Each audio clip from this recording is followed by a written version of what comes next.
and welcome to the Digital CxO podcast. I'm Amanda Razani, and with me today is Mike Vizard. How are you doing? I'm doing great. How are you? Doing well. We have a lot to cover today in the Digital CxO world, and we're going to start with generative AI. Our first article says to continue to help drive digital transformation, 97% of enterprise IT and operations leaders say they are increasing their AI spending at least through 2025. But to succeed, much more work needs to be done. Can you fill us in on that? Yeah, we're really driving now on the whole issue of how are we going to operationalize AI? And a lot of that will come around in these digital processes. And there's a couple other stories on tech-strong AI that kind of go back to that same theme. There's an outfit called Prefect that has extended their orchestration platform for managing data workflows to include AI agents.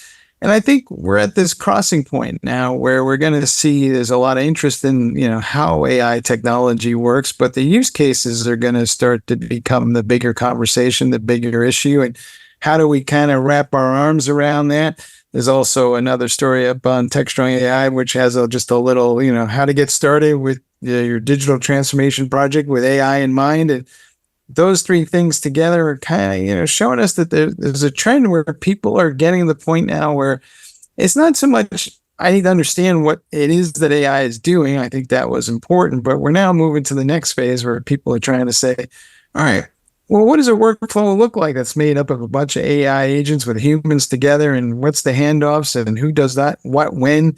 I kind of have likened it in the past towards in the future, there'll be AI agents will be like Downton Abbey. There'll be one for every little function in the house, and maybe a chief butler will manage them all. We're still sorting all that out, but it's going to be an interesting time. But I think we're moving to from a business perspective, maybe the fun part of the conversation.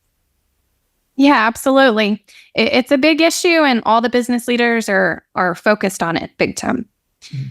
So next, this is about having better alignment. There's a report published by NTT Data that finds only roughly half, 51% of organizations, have fully aligned their technology approaches to their business strategy needs, with another 39% reporting they are partially aligned. Can you fill us in on the details? This has been an ongoing topic forever and a day, but I feel like the glass is half full, which is better than it used to be. The fact that half or aligned is probably progress. At the other end of it, there's another 39% that are at least thinking about it. So maybe, they'll get more aligned as we go along. But I think AI is going to force this issue. I think one of the things about AI is it's a forcing function for aligning the business and IT together. And too often we tend to think about these things in separate sentences and separate silos, but most businesses today are highly dependent upon ITs. Some people would even go so far as to say IT is the business.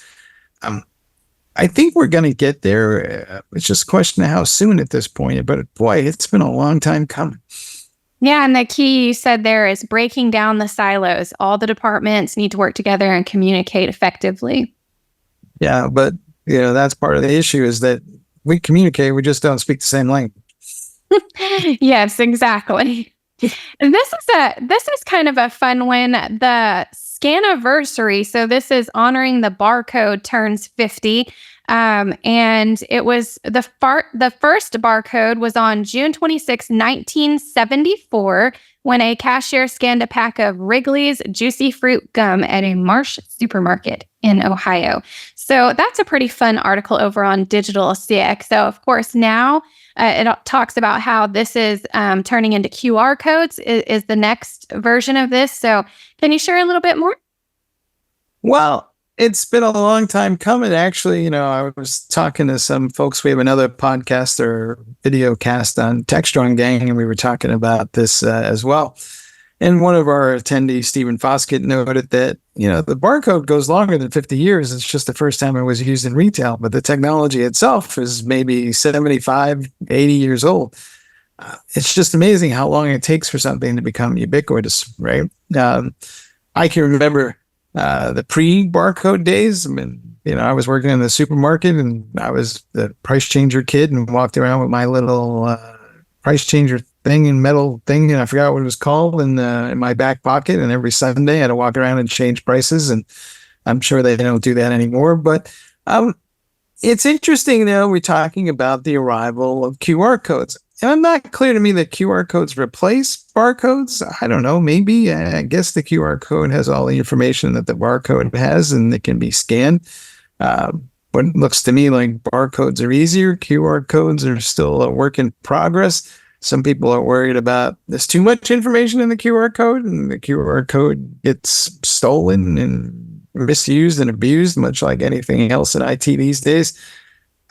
And I also find that, the apps associated with QR codes are not great. You scan one of those things and it takes you to some website somewhere, and that website is most often difficult to use. It's just not a lot of fun. I was at a movie theater that was using this to do their ordering process, and the QR code worked just fine, but everything behind the QR code was just too painful to use. And I think it took me 10 minutes to learn how to use the app. Now, of course, I might go to that movie theater again someday, and it probably only take me 2 minutes, so that may be part of the life skill training, as it were. But I know for certain that my stepfather, who lives with us, he goes into a restaurant, sees a QR code, and lets out a little groan. So I'm probably right there with him on restaurants. I think there's a place for QR codes, and it doesn't seem to me customer friendly when they have those. I know it's for efficiency, like in airports and stuff. I get it, but it's still a little bit of a pain. However, there are times and places where I thought the QR code was very helpful. If you were watching a commercial, for example, and they've started having the QR codes on commercials, and you can just lift up your phone and scan it real quick and go straight to that information. I like that. It's great. I think it's a great marketing tactic for sure. And, when you're sometimes, instead of a business card, if you can scan a QR code and get all that information, so you don't have to stuff that business card away, and then you usually lose it. So yeah. On the plus side, you can now scan a QR code embedded in a television show. If you really like what somebody's wearing, you can go shopping for whatever that is, or your favorite star, if you want to emulate them. On the negative, the bad guys are sending people QR codes that take them to fake websites and steal all their credentials and money and everything else they can get their hands on, because, well, it's a little too easy. And sometimes, there seems to be a correlation between the easier we make IT, the more abused it gets by bad guys. Yeah, this is true. A lot of cyber professionals do not like QR codes. Still some glitches to work out there, as with everything. Next, we're going to talk about a lawsuit on behalf of thousands of union workers opposing a return to office edict by Philadelphia Mayor Sherelle Parker this month. It's but the latest flashpoint in a post-pandemic workforce. This is by our writer, John, and it's very interesting. If you read that article on Digital CxO, business leaders, they tend to want people coming back to the office, but the actual workers who are used to working remotely are saying absolutely not. Yeah, it's just getting to be a complex thing. And the union is saying that the right to work from home was kind of embedded into the last contract negotiation, and you can't change that without renewing the contract. So they're basically saying, the mayor is beyond the bounds. I feel most people are now negotiating this, right? It's become, you hire somebody and you're hiring them and you're just hiring them remotely. We do it all the time. I mean, you're in Texas, John, who wrote the articles in California, and our entire company is highly distributed. And there are even those companies that don't even have formal headquarters. They're just kind of all virtual. Depending on what you're doing and the people you have, that can work. Other folks, they like to have the people in the office. They claim that there is more innovation because people are standing around talking to each other, and there's more problem solving because everybody's kind of in the same space. Yes and no. Let's be honest. Sometimes not everybody in the office is, focused, and they are walking around talking to people at the most inopportune moments when they're trying to get stuff done. And so it doesn't always work out that it's better that they're at home. I think ultimately, as a society, we need to come to terms with a mixture. Everybody's going to be something of a digital nomad going forward. And let's not be absolutist about it one way or the other. Yeah, you're right. I mean, you can look at it from both angles. When you're in the office, absolutely, there are a lot more distractions sometimes when you're in the office, and a lot more chatting and, maybe a little bit less efficiency. A lot of remote workers say they're more efficient working from home. They're focused. They get their work done in a timely manner.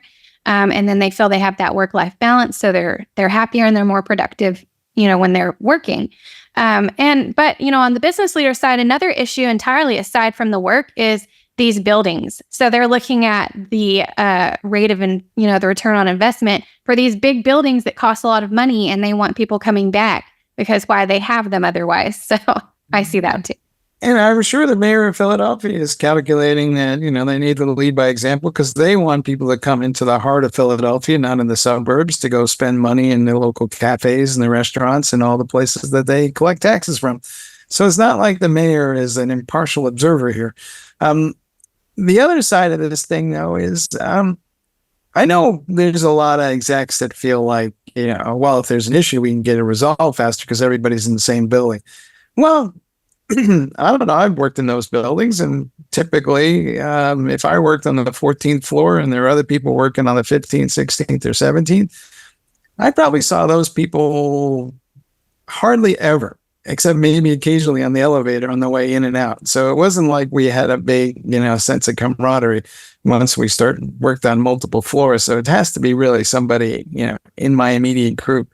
And then that said, I think that the managers feel some sense of satisfaction because when there's an issue, they think that, everybody's in the room and they've gotten everybody together to go execute the fix.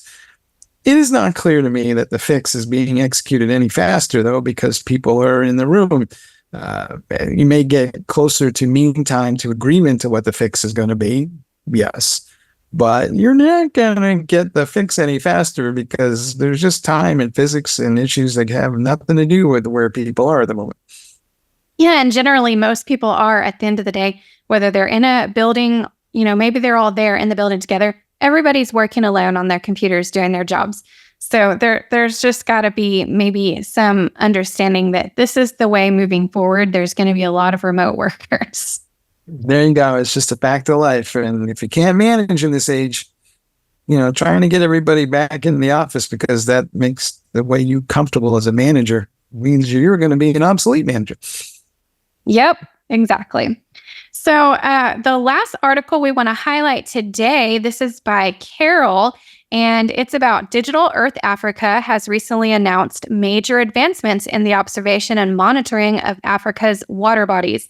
The Water Bodies Monitoring Service identifies more than 700,000 unique water bodies across Africa, incorporating 40 years of satellite observation technology and data analysis. So we're seeing a lot can be done with especially with AI connected to these satellite systems and 5G and data analytics, automation.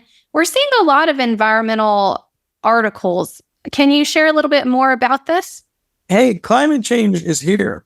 And we've just seen it with this hurricane that landed in Texas, and we're going to see it all the time. There's going to be rising waters on the coast, and it's just going to be everywhere. I don't know if you've seen the movie, the remake of Twisters, but, there's a whole tech aspect to that where they want to shove some tech up into the twister to hopefully disrupt it. It's an interesting theory. Who knows? Maybe that'll come to be. I'm sure somebody's working on that because no one in Hollywood ever had an original idea. They just kind of steal it from somewhere else that they saw it. But as I digress on that thing, though, we need to monitor the climate much more closely. It's going to have massive impacts in Africa. You may see, 2 to 3, 4 degree temperature change on a regular basis would shift a million people or so north or south. The implications of that are on the economy and the way we live would be phenomenal. So that which kind of once felt like, cool little science project on the side is now becoming crucial, critical. and we all should be paying a lot more attention to this stuff. Definitely. I mean, the technology is advancing so rapidly. We should definitely see if we can harness it for the good of the environment and a smaller carbon footprint. Yeah, I'm not entirely sure what we're going to do about all that. Some people advocate for capturing carbon somewhere and hiding them or shoving them in the ground somewhere. I mean, I don't know if that will work at scale or not. But I know one thing, we need to at least be aware of the impact of these things, and hopefully we can engineer our way out of it, because I'm getting a sneaking suspicion that actually, reducing the amount of carbon we might be a little bit too late for that one. Well, we'll leave that to the scientists and the technologists to work together, and hopefully we'll see some solutions moving forward. But that brings us to the end of our articles today. So what are your final thoughts? Hey, digital CxOs, it's a lot more going on in the world besides, your little process.